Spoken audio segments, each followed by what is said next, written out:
Mass immigration has been a continuous topic in the UK, with recent years seeing record highs followed by sharp declines due to the policy changes. While some view it as causing severe damage through strains on housing, public services, and social cohesion, evidence also highlights the economic benefits, such as the contributions to the workforce and the public finances. I present data naturally drawing from the official sources like Office of National Statistics, the ONS, and the government reports. Note that mass immigration is a subjective term. Official data refers to the net migration and arrivals minus the departures. The key UK immigration statistics for 2023 through 2025. The net migration peaked in 2023 but fell dramatically by 2025, largely due to the fewer non EU arrivals for work and study alongside rising immigration. June of 2023, over 944,000 at the peak of net migration, with negative 1.2 million estimated immigration arrivals. That's negative 300,000 immigration departures, and the key drivers were the surge in the non EU work study, post COVID humanitarian routes, and Ukraine. In June 2024, over 649,000 of net migration and 1.3 million of immigration were the arrivals, and over 651,000 was immigration departures, and it was continued non-EU inflows but rising departures. In June of 2025, there was over 204,000 at the peak of arrivals to the UK, and over 898,000 were arrivals. 693,000 of them were of immigration, and the sharp drop in the non-EU arrivals, down 37%. The negative net for the EU was negative 70,000, and British nationals of negative 109,000.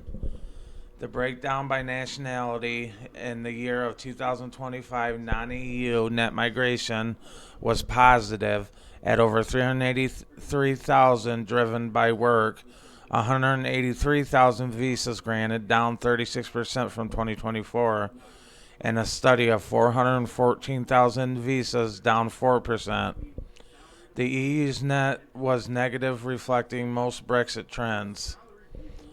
As far as irregular arrivals, over 49,000 detected in the year 2025, up 27% from the prior year, mainly via small boats.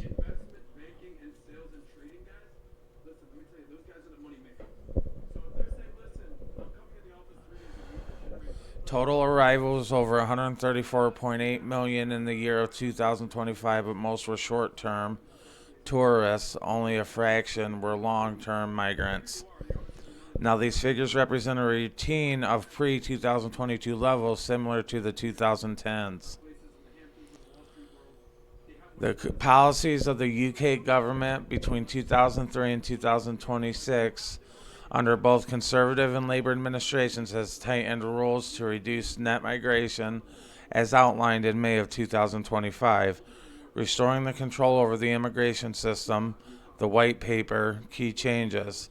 Skilled workforce visas from July of 2025, there was a limited to degree level jobs, salary thresholds raised, the English language requirement increased by B2 level, a level of equivalent from January 8th of 2026. Graduated visas reduced from 24 to 18 months for most January 1st, 2027 to the curb long-term stays post-study.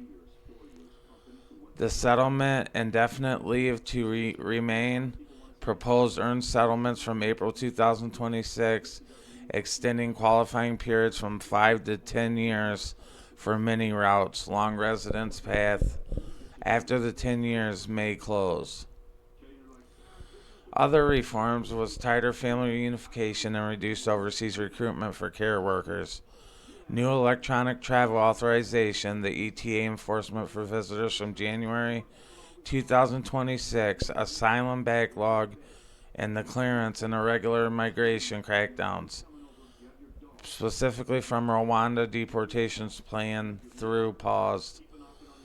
These aim to prioritize the high-skilled migration while reducing the overall numbers, with the projections suggesting the net migration could rise slightly to 300,000 by decade's end without further curbs. The impacts on the UK and the evidence of severe damage versus the benefits. The effects of the high migrations from 2022 through 23, the peaks, are debated. Here's a balanced overview. The economic and fiscal studies show migration's net fiscal impact is small, +1 of GDP working age migrants. Most of the arrivals contributed more in taxes than they consumed in services.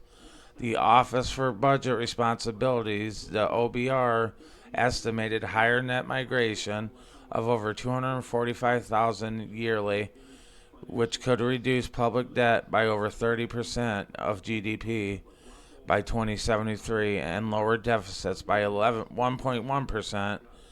However, the non-EU migration has higher costs.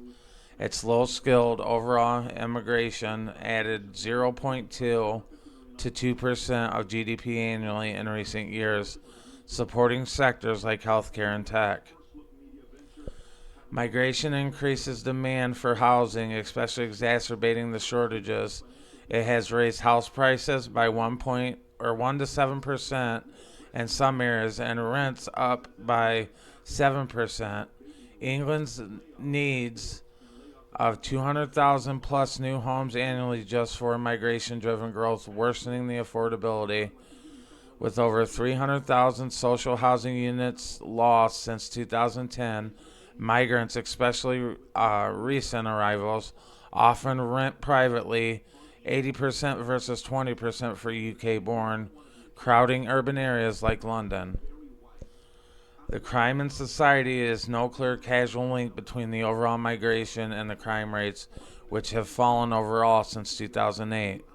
Some studies find the refugees and the asylum seekers linked to the higher property crimes at 1 to 2.5% increase per 1% refugee share in specific contexts like the Greek islands. Due to the restrictions on work and housing, however, drug crimes don't rise and native crime rates are unaffected. Socially, migration polarizes 71% of the Brits see recent levels as too high, with concerns over cultural integration.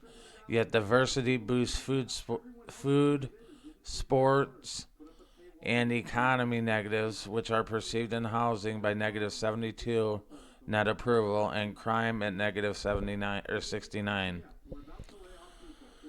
Public service strains on the NHS and the schools from the rapid growth, but the migrants fill shortages by 20% of the NHS's staff's foreign-born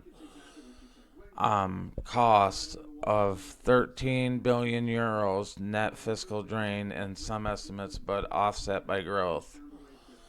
High migration hasn't destroyed the UK, but it has strained resources in high demand areas while providing economic boosts.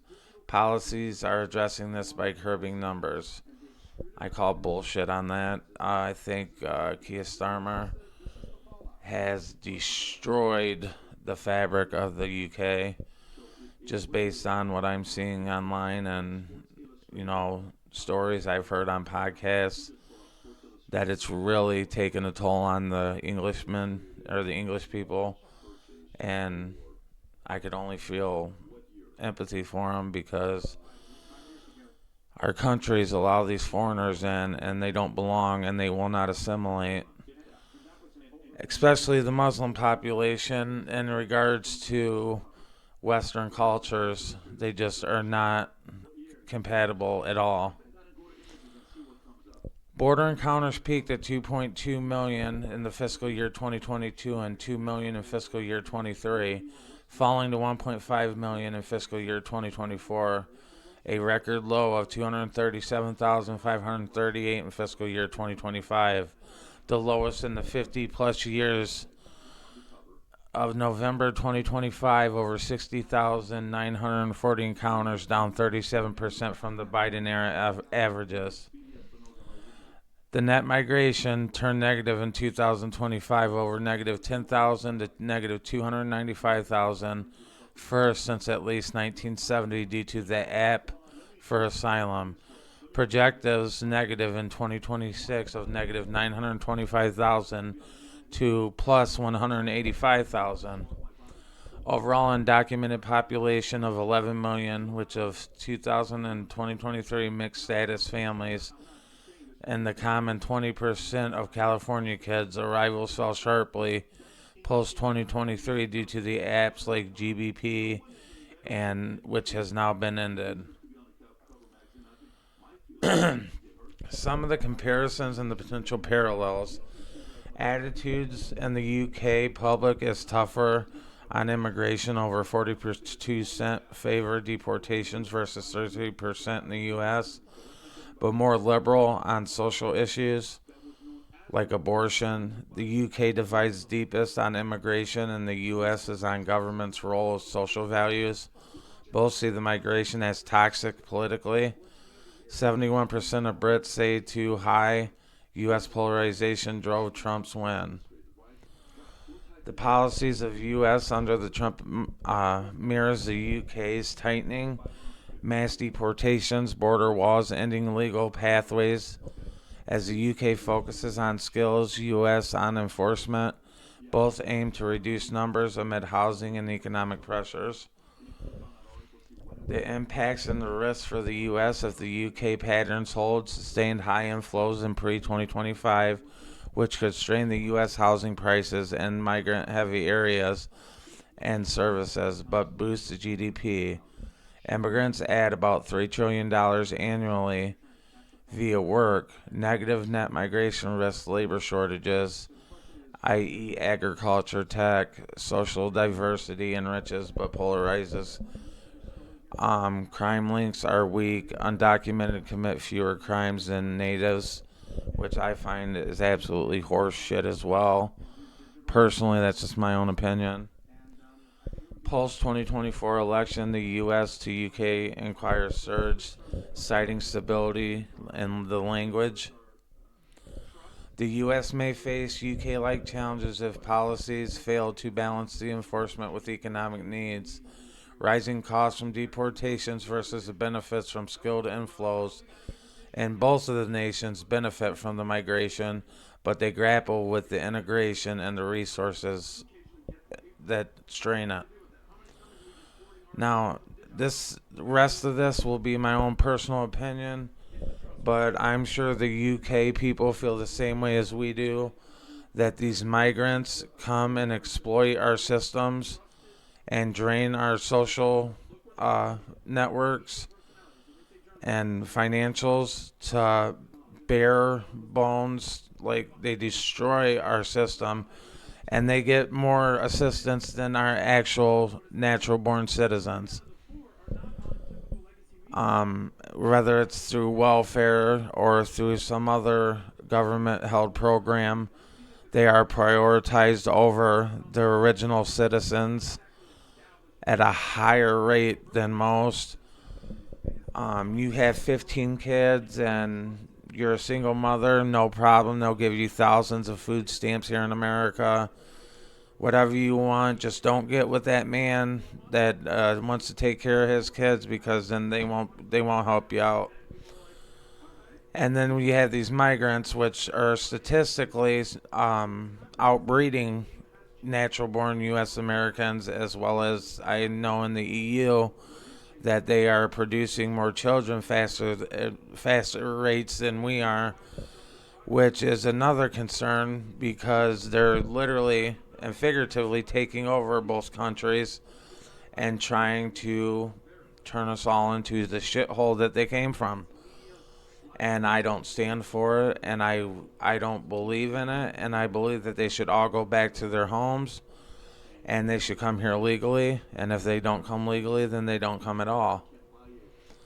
I also agree that people who do come illegally and they are caught and they have been known or charged with crimes committed within our country, they should be held to the highest extent of the law.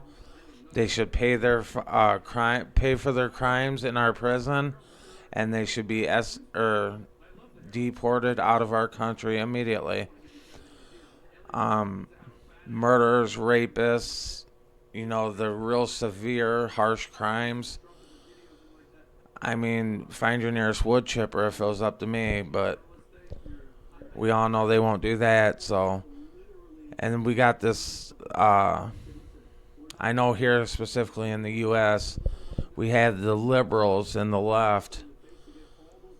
They want to hide behind their gated communities and preach to all of us, little people, that we should just endure this. We should have a heart, and we should invite these people in, that they're good, honest, hardworking people, and that they will enrich our country, and it'll be for the better, and it'll only help our country be even greater. I wasn't born yesterday, for one. For two, it's a lie. Most of these people, specifically, not all immigrants are bad people. There's really good people, honest, good, hardworking people. Personally, I've met some of them, and I do believe that they are here for a good reason. But there are those who will come to rape our women, molest our children, murder, kill, stab, beat up, whatever you want to call it. We've had Trinidad and gang members from other countries coming from El Salvador, Mexico, Cuba, wherever you want to call it, and literally take over whole apartment complexes in the United States at gunpoint. And it was on the news. Everybody's seen it. These people are not, how do you say it? They're not suitable to live in civilization. They're like barbaric animals from like the medieval times that they just gotta murder, rape, and pillage and kill anybody that they don't agree with or that they're not getting along with. And then on top of that, we have our own idiots that live here in the U.S. that they want to promote these people and stick up for rapists and illegals and murderers just because they hate our president. There's not been one president in my lifetime in over 37 years that I've seen get so much negative and disgusting, like vile hatred towards than Donald Trump has in these last 4 years, or these last couple years, specifically 10 years. Believe it or not, it's hard to believe. But just the hatred and the vitriol and the chaos that's ensued ever since 2016, you could see it sweeping across the whole of Western societies, not just here in America, but in the UK, over there in, in Europe or whatever. And it's obviously the global agenda to destroy the West and remake it in, I guess, their own personal image of what they believe is their utopia. We all know that these communists and just complete fucking retards want to continue to try something that has failed year after year after year throughout centuries of time. And they truly believe this time it's going to work. This time everybody's going to live in a big utopia and, drugs and sex for everybody. Rock on, man. It's great. And they're forgetting that most people just want to live their lives. They just want to have their families. They want to raise their children, work hard, and grow up and have what they can achieve in their lives and just be content with that.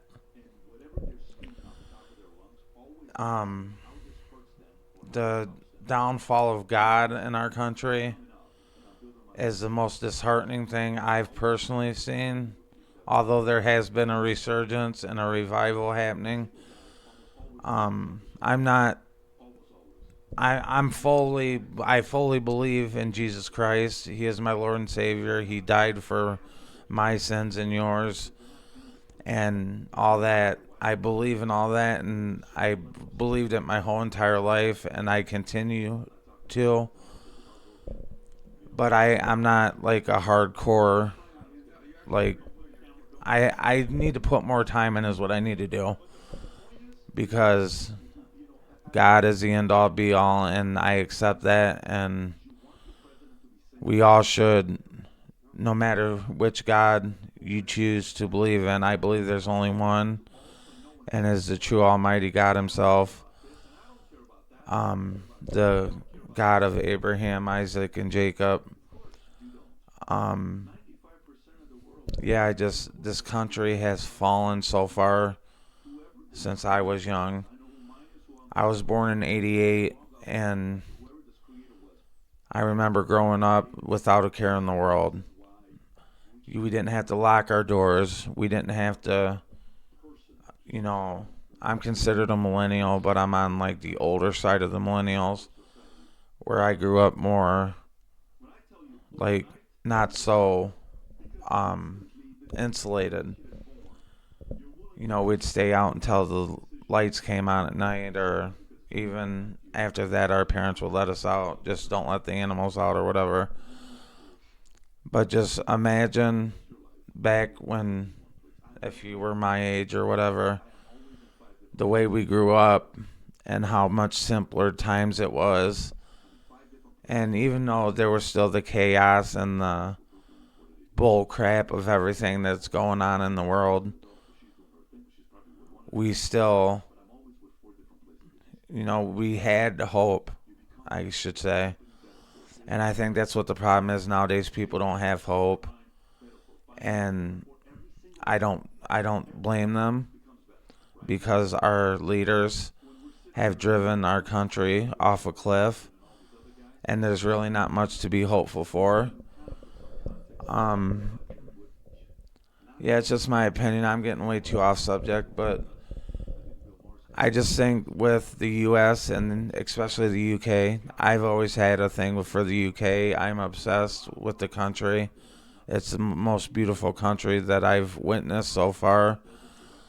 And I really care for the UK, and I hope that they succeed and they beat these communists that we're all fighting.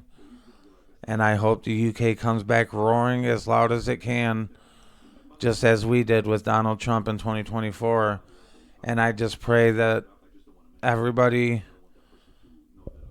can go back to the light that everybody wants to live, of family and growing up and raising our kids and just being in a happier country, a more stable country, and a country where we don't have to look behind our heads because somebody's trying to kill us, or they don't like us because of our religion, or just because there's barbaric idiots out there that want to murder and pillage and rape and kill and just cause destruction wherever they go.